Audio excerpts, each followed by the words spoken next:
Berbahagialah kita yang meluangkan waktu, yang menyayunkan kaki, yang berjalan dalam rangka memahami agama mereka. Karena Rasulullah sallallahu alaihi wasallam bersabda, "Man kharaja fi talabil ilmi fahuwa fi sabilillah hatta yarji'a." Siapa yang keluar, man kharaja, siapa keluar rumahnya untuk memahami agama mereka, maka mereka berada di jalan Allah sampai kembalinya. Dalam riwayat lain lagi Rasulullah sallallahu alaihi wasallam bersabda, "Man salaka tariqan yaltamisu fihi ilman, sahalallahu lahu bihi tariqan ilal jannah." Barang siapa melalui satu jalan untuk memahami agama mereka, maka Allah akan melapangkan bagi mereka menuju surga.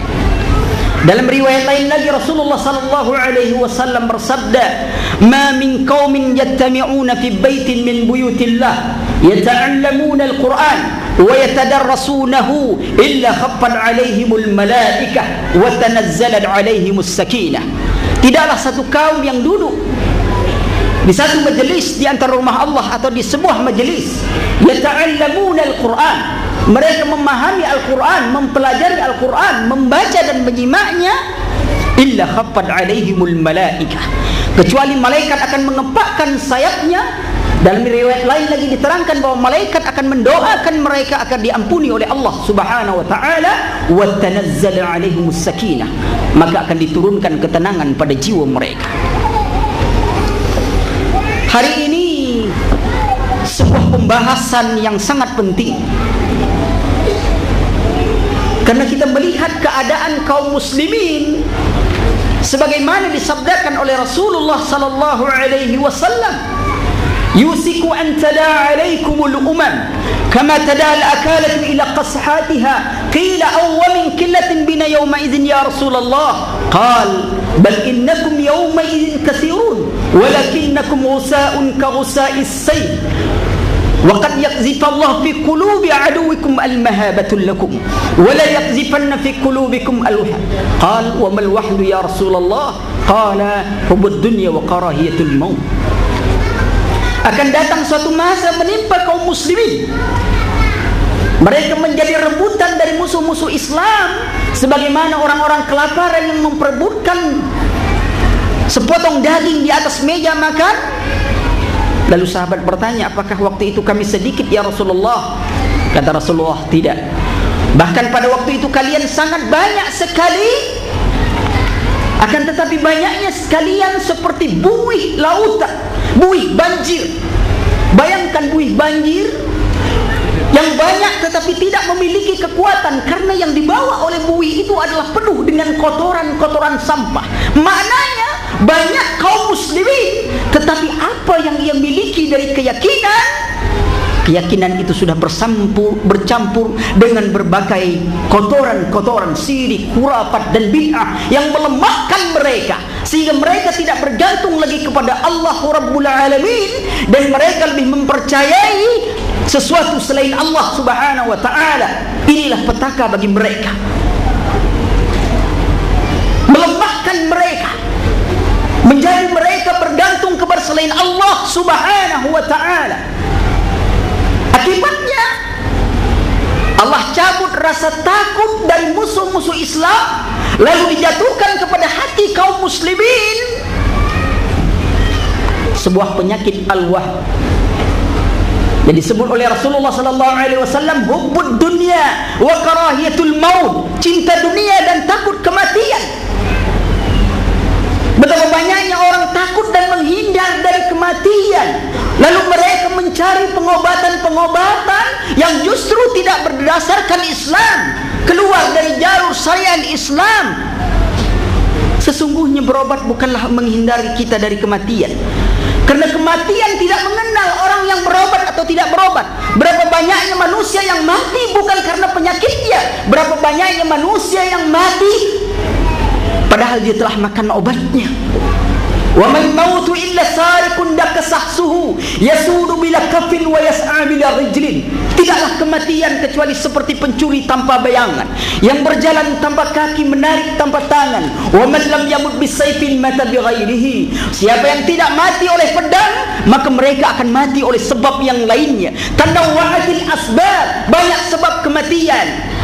Fal mautun wahid, akan tetapi kematian hanya satu, yang memisahkan kita dari dunia kita, mengantar kita pada pertanggungjawaban pertama dari kehidupan kita di dunia ini. Lalu untuk apa kita berobat? Karena kita ingin menjalankan sunnah. Jika ingin sehat, kita berobat. Lalu bagaimana kita harus menghindari dari kematian? Karena dia sebuah kepastian yang tidak mungkin dihindari. Tetapi hindarilah diri dari kematian dalam kemusyrikan, dari kematian dalam mensekutukan Allah. Karena Allah Subhanahu wa taala berfirman, "Innahu may yusyrik billah faqad harramallahu 'alaihi al-jannah wa ma'wahumun nar." Sesungguhnya siapa yang menserikatkan Allah, Allah mengharamkan atasnya surga dan neraka jahanamlah untuk mereka. Hindari diri dari kematian. Ketika malapetaka akan datang, maka dukun dan paranormal yang lain pun tidak akan pernah bisa menetapkan kapan musibah itu akan menimpa manusia. Kalau sekiranya mereka mengetahui yang gaib, maka bencana tsunami tidak akan menelan ratusan ribu manusia. Tapi lantaran mereka juga tidak tahu, ratusan ribu manusia.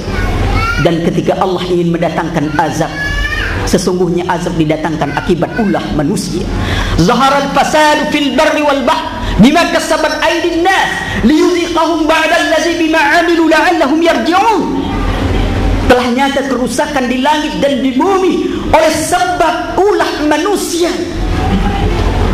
Kami sengaja berikan sedikit dari akibat ulah mereka itu, la'allahum yarji'un. Dan di antara sebab terbesar mengundang malapetaka adalah melakukan syirik kepada Allah, melakukan kekufuran kepada Allah Subhanahu wa ta'ala adalah sebab pertama yang akan mendatangkan azab bagi manusia. Dan ketika Allah mengazab, maka azab itu tidak akan memilih apakah orang beriman, apakah orang muslim, apakah orang fakir, kafir, musyrik, munafik, semuanya akan ditimpa azab. Lalu mereka akan dibangkitkan sesuai dengan keimanan mereka. Persoalannya, ketika azab menimpa kita, ketika musibah menimpa kita, apakah kita berada dalam keadaan beriman atau kita berada dalam keadaan kekufuran kepada Allah? Maka itu materi kajian ini sangat penting dipahami oleh kaum muslimin. Karena ini pun menyangkut dengan dua kalimat syahadat. Seorang tabi'in ditanya Wahb bin Munabbih, hal kalimatu la ilaha illallah miftahul jannah? Apakah kalimah la ilaha illallah miftahul jannah? Apakah kalimah la ilaha illallah itu kunci surga? Qala na'am, walakin ma min kulli miftahin illa walahu asnan. Akan tetapi pahami oleh kalian, tidaklah setiap kunci kecuali dia memiliki cabang dan gerigi. Wa asnanun hazihil kalimah, dan gerigi dari kalimah ini wahya surutuha, dialah syarat yang harus dipenuhi oleh setiap orang yang mengucapkannya. Dan perlu dipahami, dia pun bisa terhapuskan oleh amalan kita.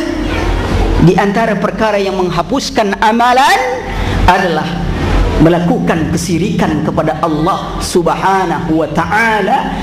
Dan salah satu bagian dari kesyirikan termasuklah sihir dan perdukunan. Wa ma anfaqtum min syai'in fa huwa yukhlifuhu wa huwa khairur